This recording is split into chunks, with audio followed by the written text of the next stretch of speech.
My name is Emma, and I am 31 years old. 6 months ago, my older brother called me 2 weeks after our mother's funeral and said 7 words that revealed exactly who he had always been underneath the surface. Mom left everything to me. It's legal. Just like that. No warning. No conversation. No acknowledgement that we had just buried the woman who had raised us both, who had worked 2 jobs for 15 years, who had saved every dollar with the particular discipline of someone who understood that security was not given but built, who had told both of us, repeatedly, that everything she had would be divided equally between her children. Everything equally. She had said it at Christmas dinners and Sunday lunches and quiet evenings on the porch. It was not a secret. It was not a promise made privately to one child and withheld from the other. It was simply the stated truth of a woman who loved her children without hierarchy. Or so I had believed. I was standing in my kitchen when Ryan called. 2 weeks after the funeral, 14 days of grief so raw it had restructured everything, the way serious damage restructures a building from the inside.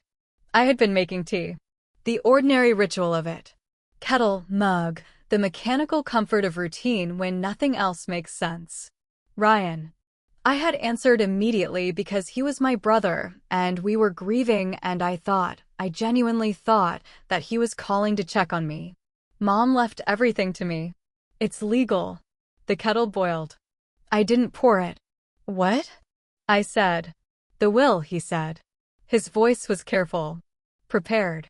The voice of someone who has rehearsed this conversation. She updated it 14 months ago. Everything, the house, the savings, the investments, it's all in my name. 14 months ago. I did the calculation without meaning to. 14 months ago, our mother had been diagnosed with early-stage dementia. 14 months ago, she had begun the slow process of becoming someone who needed help with decisions she had always made easily, who trusted the people around her with increasing completeness, who had Ryan visiting every week, helpful, attentive, present in a way that I had found touching at the time. I found it differently now. Ryan, I said. She always said equal. You know, she said equal. People change their minds, he said. She had dementia, I said. Silence. Not the silence of someone who has been caught. The silence of someone who knew this was coming and had prepared for it. She was legally competent when she signed, he said. I had her assessed. It's all documented. He had her assessed. My brother had taken our mother with her early-stage dementia and her complete trust in the son who visited every week, to be assessed for legal competency. Had planned it. Had arranged it. Had documented it. Not because he cared about doing things properly. Because he knew what he was planning and wanted it to be unassailable. I set the phone down on the counter. Not hung up, set down. I could still hear his voice saying something about how he hoped I understood, about how he would always be there for me, about how family was the most important thing. I looked at the kettle. Still hot. Steam rising. I thought about my mother, her hands, her laugh, the specific way she said my name with the extra syllable of warmth that mothers develop over decades of loving someone. I thought about her telling us at Christmas dinner 3 years ago that everything she had built was for both of us equally. The pride in her voice. The certainty. I thought about Ryan sitting across from her at that same table nodding along. Already planning. I picked up my phone. I didn't call Ryan back. I called my cousin Sarah, a paralegal, sharp and direct, someone who would tell me the truth without wrapping it in comfort I didn't need. Sarah, I said when she answered. I need to know everything about contesting a will. She was quiet for exactly 2 seconds. Then, tell me what happened. So I did. And when I finished, she said the words that changed the temperature of everything. Emma, the dementia diagnosis alone doesn't invalidate the will. But the timing does. And what Ryan did, having her assessed, documenting it, arranging it himself, that's not protecting her. That's building a case. And cases can be challenged. I looked out my kitchen window. At the ordinary street. The ordinary afternoon. My mother had built something her whole life. My brother had taken it. And I had absolutely no intention of letting that be the end of the story. I didn't sleep that night. I lay in my apartment in the dark and let myself think, really think, without the softening that grief had applied to everything for the past 2 weeks. Not the managed version where I balanced Ryan's behavior against his good qualities and concluded that there must be an explanation. The real version. The one where I let myself look at 14 months of his attentiveness and see it for what it actually was. My brother had not visited our mother every week because he loved her. He had visited because he was building something. The morning came gray and cold. I called Sarah at 8. "I need names," I said. "Estate attorneys. The best ones." "Already made some calls," she said. "There's a woman named Patricia Hale. She specializes in exactly this: undue influence, elder law, contested wills. She has a 90% success rate in cases involving cognitive decline." "When can I see her?" "Thursday," Sarah said. I told her it was urgent. I spent the 2 days before Thursday doing what Sarah had advised, gathering everything I could without alerting Ryan. Bank statements my mother had shared with me over the years. Photographs from family gatherings. Cards and letters in her handwriting. The Christmas dinner video from 3 years ago where she had said, clearly and on camera, that everything would be divided equally between her children.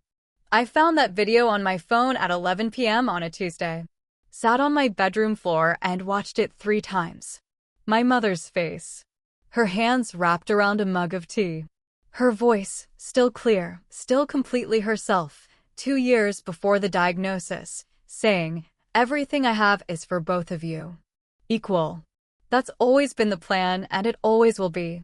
Ryan was visible at the edge of the frame. Nodding. I saved the video to 3 separate places.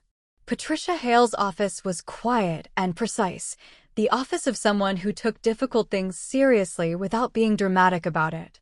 She was in her 50s, direct, with reading glasses she pushed up her nose when she was thinking, and the particular quality of attention that made you feel your case was the only one she had.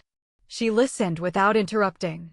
When I finished, she asked 4 questions about the diagnosis timeline, about Ryan's level of involvement in our mother's finances, about the assessment he had arranged, about whether our mother had a previous will. She had. I knew she had. I had been present when she made it, 12 years ago. Equal division, explicitly stated. That prior will matters, Patricia said. It establishes your mother's consistent intention over time. The updated will, made 14 months ago, arranged by the primary beneficiary, following a dementia diagnosis, is exactly the pattern we see in undue influence cases. She looked at me over her glasses. This is a strong case, Emma. Not a certain one, nothing in law is certain. But strong. What do we need? I said. Medical records from the period of the will change. Testimony from people who knew your mother, friends, neighbors, her doctor. Evidence of Ryan's involvement in her finances during that period. She paused. And the video you mentioned. That video is significant. I had already sent it to her before I left her office. Ryan called on a Friday, 2 weeks after his initial call. I had not contacted him since, had not trusted myself to speak to him without saying things that might complicate the legal process. I answered. Emma. His voice had shifted, the prepared certainty of the first call replaced by something that wanted to sound like concern. I've been worried about you. You haven't returned my calls. I've been busy, I said. I want you to know, he started. Ryan, I said. I'm going to stop you there. I have retained an attorney. Everything going forward goes through her. Silence. The specific silence of someone whose carefully constructed plan has just encountered an obstacle they had not fully prepared for. You're contesting the will, he said. Yes, I said. Emma, this is going to get ugly. It already is ugly, I said. You made it ugly when you took our mother with dementia, to be assessed so you could change her will and take everything she built for both of us. I paused. I'll let Patricia know you called. I hung up. My hands were not entirely steady. I sat down on my couch and breathed. I thought about Ryan at that Christmas dinner. Nodding. Agreeing that everything would be equal. already knowing or already planning that it would not be. I thought about my mother's hands around her mug of tea. Everything I have is for both of you. Equal. She had meant it. And someone she trusted had taken that intention and quietly, carefully, systematically dismantled it while she was losing the capacity to notice. I picked up my phone. I texted Patricia. He called. I told him everything goes through you. She responded within minutes. Perfect. Don't speak to him again without me. We filed today. It begins. It begins. I sat in my apartment in the Friday evening quiet and felt something move through the grief, not replacing it, not lifting it, but existing alongside it with the particular weight of purpose. My mother had worked 2 jobs for 15 years. She had saved every dollar. She had said equal. And I was going to make sure that what she said became what actually happened. Whatever it cost. Whatever it took. It begins. The legal process moved with the steady momentum of things set properly in motion. Patricia was methodical in a way that I found deeply reassuring, not the false reassurance of someone telling you what you want to hear, but the genuine reassurance of someone who knows exactly what they are doing and does it without wasted motion. She had filed the contest within days of our first meeting. Ryan had retained his own attorney, expensive, aggressive, the manner of someone hired to win rather than to find the truth. His first move was to request a delay, citing the emotional nature of the dispute and the need for additional time to prepare. Patricia had expected this. She had prepared for it. He's buying time, she told me. Standard strategy. He wants you to run out of money or emotional energy before this gets to a decision. He doesn't know me very well, I said. She almost smiled. The medical records arrived in week 3. I sat in Patricia's office while she went through them, page by page, methodical, occasionally making notes in the margin with a small, precise pen. The records covered the 14 months between my mother's diagnosis and the will change. The picture that emerged was clarifying. My mother's condition during the period of the will change had been documented as moderate, not severe, but significantly beyond the early stage that Ryan had described to me. Her doctor had noted confusion, difficulty with complex decisions, increased susceptibility to suggestion from trusted individuals. Trusted individuals. Ryan had been visiting every week. He had accompanied her to appointments, had helped manage her medications, had gradually, systematically positioned himself as the person she relied on most completely, not out of love, or not only out of love, but with the specific intention of being the trusted individual whose suggestions she would follow, including the suggestion that she update her will. This is significant, Patricia said, setting down the records. Her documented condition at the time of signing is inconsistent with full testamentary capacity. Combined with Ryan's role as primary caregiver and beneficiary, she looked at me. We have a strong undue influence argument. The neighbor testified in week 5. Mrs. Chin, 71, sharp-eyed, the woman who had lived next door to my mother for 22 years and had known her better than almost anyone. She had called me 2 weeks into the process, having heard through the neighborhood that something was happening with the estate. I want to help, she had said simply. Your mother was my friend. What Ryan did wasn't right. She told Patricia things I hadn't known. That in the months before the will change, Ryan had begun controlling who visited my mother. That he had told Mrs. Chin on 2 separate occasions that my mother was too tired for visitors. That he had changed the locks on the house for her security without telling anyone else in the family. That one afternoon, 3 weeks before the will was changed, Mrs. Chin had seen my mother in the garden looking confused. Had gone to check on her. And my mother had said, clearly, in the specific moment of clarity that dementia sometimes allows, I don't understand what I'm signing. Ryan says it's important. I don't understand what I'm signing. Mrs. Chin had written it down that same day. Had dated it.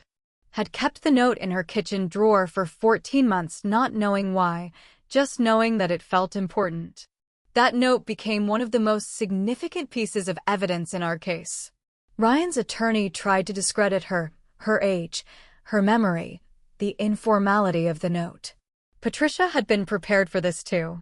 A handwritten contemporaneous note, she said in the deposition, made on the date of the observation and kept without alteration, carries significant evidentiary weight. Mrs. Chen's account is consistent with the medical records, the timing, and the documented pattern of Mr. Ryan's behavior during this period. Ryan's attorney moved on. I found the bank records in week 6. Not through legal discovery, through my mother's email account, which I had access to and Ryan had apparently forgotten about. 3 years of statements. And in the 14 months before the will change, a clear pattern emerged. Transfers. Regular, substantial, from my mother's savings account to an account I didn't recognize. I sent everything to Patricia immediately.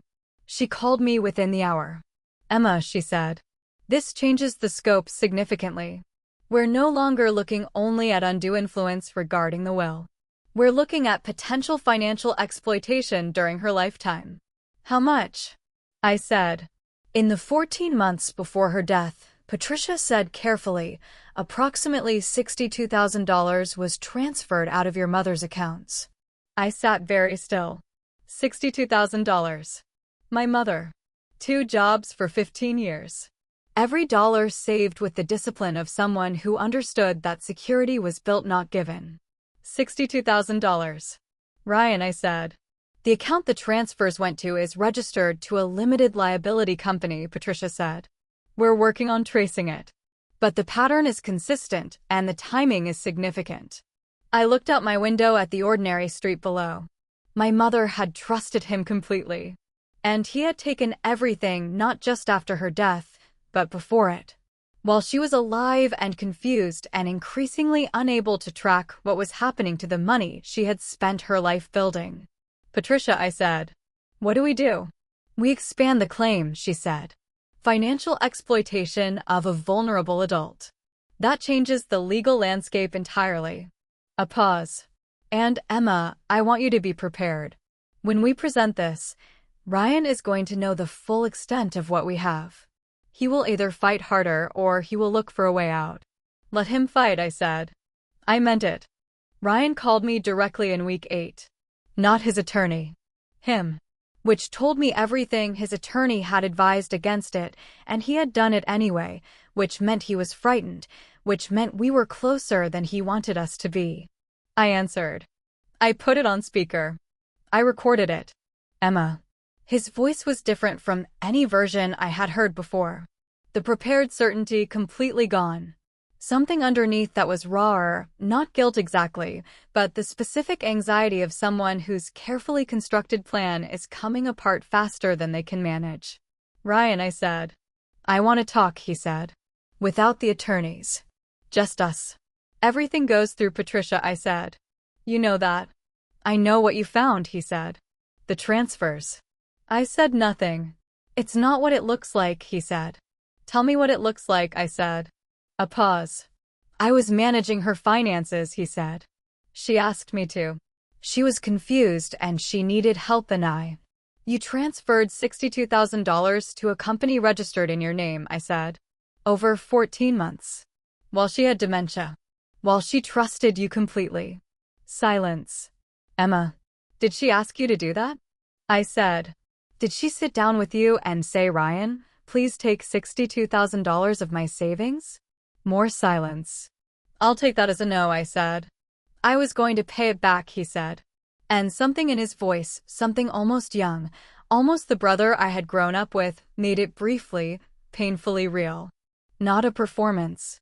An actual human being who had done something terrible and was now standing in the full weight of it. When? I said. No answer. I'm going to ask you something, I said. And I need you to hear it clearly. Not as your sister. As someone who is going to see this through regardless of your answer. I paused. Did you love her? Actually love her? Or was she always just the means to an end? The silence that followed was the longest of the entire conversation. When he spoke, his voice was very quiet. I loved her, he said. I did love her. And then he stopped. I told myself I deserved it. For everything I did. For being there every week while I what? I said. While you lived your life, he said. While you had your career and your apartment, and I was the one driving her to appointments and managing her medications and watching her forget things. You could have asked me, I said. Ryan. You could have called me and said it's too much, I need help, I need you to come more. I would have come. Silence. I know, he said quietly. I know that. We stayed on the phone without speaking for a long moment. Then I said, tell your attorney we're open to mediation. But I want full restitution. The $62,000. My equal share of the estate. Everything. He didn't answer immediately. Then, okay. One word. The word of a man who has run out of fight. I hung up. I sat in my apartment and felt, not triumph. Something more complicated. The grief of it. Not just for my mother, but for the brother I had grown up with, for the family we had been, for the specific tragedy of someone who chose the wrong thing when they could have chosen differently. He had loved her. And he had stolen from her anyway. Those two things were both true. And both of them were going to have consequences. The mediation happened 6 weeks later. Ryan arrived with his attorney, a different energy from the aggressive posture of the early weeks. Quieter. The particular quiet of someone who has assessed the situation clearly and understands that the options have narrowed. Patricia had prepared everything with her characteristic precision. The medical records. Mrs. Chen's note. The bank records.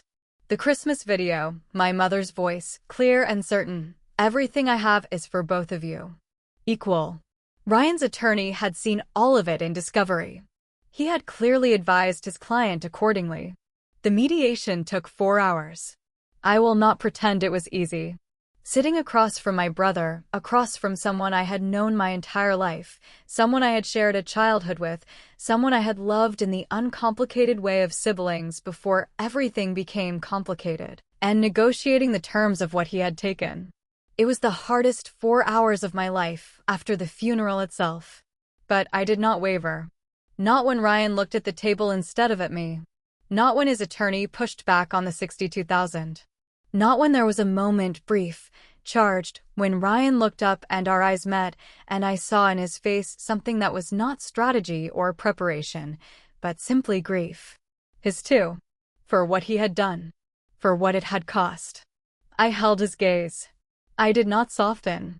The settlement was this: full restitution of the $62,000, paid in structured installments over 2 years. Equal division of the estate as our mother had originally intended, the house to be sold, proceeds split equally. Ryan's name removed from accounts that were jointly held. Everything equal. As she had always said it would be. Ryan signed without further negotiation. He looked at me once before he left the room. I thought he was going to say something. He didn't. He just looked, the look of someone who understands the full cost of what they chose and has no words adequate to it. He left. I went to my mother's house one last time before the sale. The garden was overgrown, nobody had tended it in the months since her death, and it had done what untended things do, grown wild in its own direction. I walked through it slowly. She had planted things that came back every year without being asked. Perennials, flowers that had their own momentum, that didn't need someone to replant them, that simply returned because that was what they did. They were returning now. Through the overgrowth. Small and stubborn and completely indifferent to everything that had happened over the winter. I sat down on the old bench she had kept by the rose bed. I thought about her. About 2 jobs and 15 years of saving and Christmas dinners and the specific warmth of a woman who loved her children equally and said so out loud because she wanted them to know. She had built something real. Ryan had taken from it. And I had given it back, not perfectly, not without cost, not in the way she had intended, but as close as the law and human imperfection could get. I thought about what came next. The money would help. The equal share of the estate would help. But more than either of those things, more than the financial restitution and the legal victory and the settlement signed across a mediation table, what I was carrying out of this was something I hadn't expected. Clarity. About what I was capable of. About the difference between grief and surrender, that you could feel one completely without doing the other. That loss and fight could coexist. That the people who love you can be gone and you can still stand up for what they meant, for what they built, for the intention they carried through their whole lives. My mother had said equal. I had made it equal. That was mine. Whatever else happened, that was mine and nobody could take it. I planted something before I left. A small rose bush, one of the varieties she had loved, that I had found at a garden center on the way. I dug a small hole in the corner of the garden where the light was best. Put it in carefully. Pressed the earth around it. It would bloom long after I was gone from this place. Someone else would live here. Would tend this garden or not tend it. Would see this rose or not see it. But it would be here. Growing quietly. Because someone who loved this garden had put it here.